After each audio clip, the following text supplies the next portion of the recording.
Hey everybody, Dan here with Pain For You. Today's topic is going to be how to approach a legitimate medical treatment. So, I've gotten two messages recently. Somebody who had some dental treatment done and somebody else who had some lip fillers done. So, both required injections. And both of them have experienced some persistent pain since those procedures. One of them indicated her gums were injured by the injection, and the other one just said that the person administering the lip filler, which is I guess like a plastic surgery type of a treatment, said they were really surprised that it was hurting so bad, because usually it doesn't hurt so bad. So in both of these cases, they're legitimate medical interventions, not necessarily treating for pain. One was just a dental treatment, and the other was cosmetic, or so it seems. But in both cases, there was significantly higher pain than the practitioners expected when doing the treatment.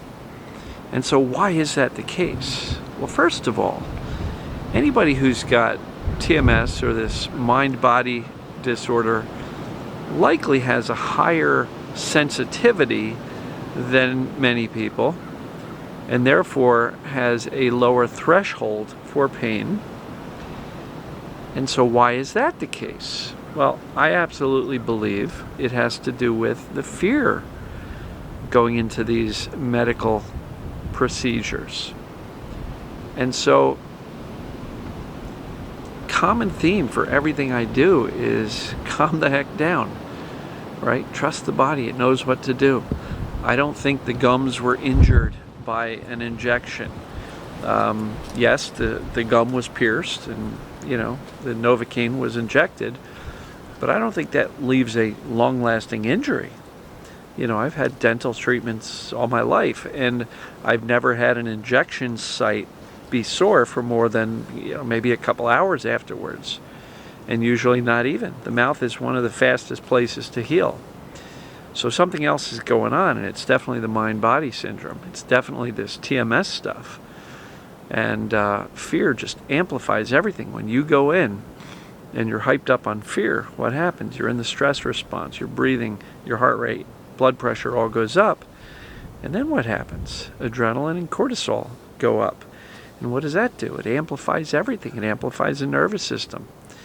And so the fear absolutely will turn on your nervous system to a much higher vigilance, and you will respond with a lot more pain than perhaps the medical intervention warrants, or would on most cases.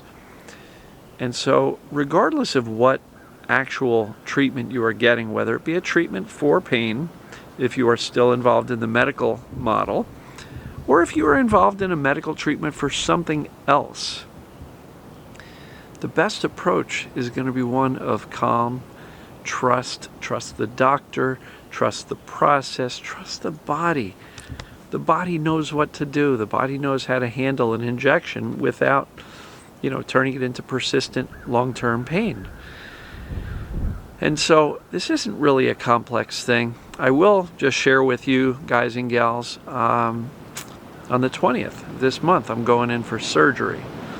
And I have major sinus blockage.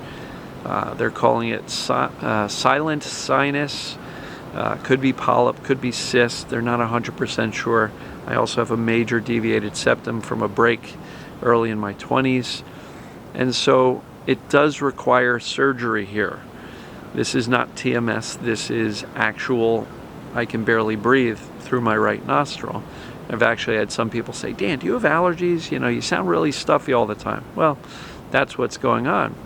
So what am I doing? I'm spending the next couple of weeks mentally preparing myself to be calm and trust the surgeon and trust the procedure and know that the outcome is going to be wonderful. Yeah, it'll be painful for a few days, but nothing that's going to require persistent pain. And so, yes, I'm a little sketched out about them going up through my nose and scooping out some stuff and cauterize, whatever. I don't have to talk about it. My point is, it's a legitimate medical treatment for a legitimate reason, like opening up an airways. It's blocked. They don't think it's cancer, so for anybody who's worrying, no. Sinus cancer is extremely rare, and I don't have any of the symptoms that typically manifest with sinus cancer. So please don't worry about that. This is purely a functional surgery to get me to be able to breathe. And but again, it's a legitimate medical treatment, and I'm going to be going in there with as much cool, calm zen as possible. And as a result, I'm going to probably encounter less longer-term pain, and even the recovery afterwards. The more calm and relaxed I can be and not freak out about post-surgical pain, which is a real thing, the less likely it is to turn into anything persistent. So that's pretty much it. Sometimes we do have to interact with the medical community. And again, nobody ever got better or did better by freaking out. You know, I know people who went in for dental work and they were so hyper that they couldn't even get the needle in.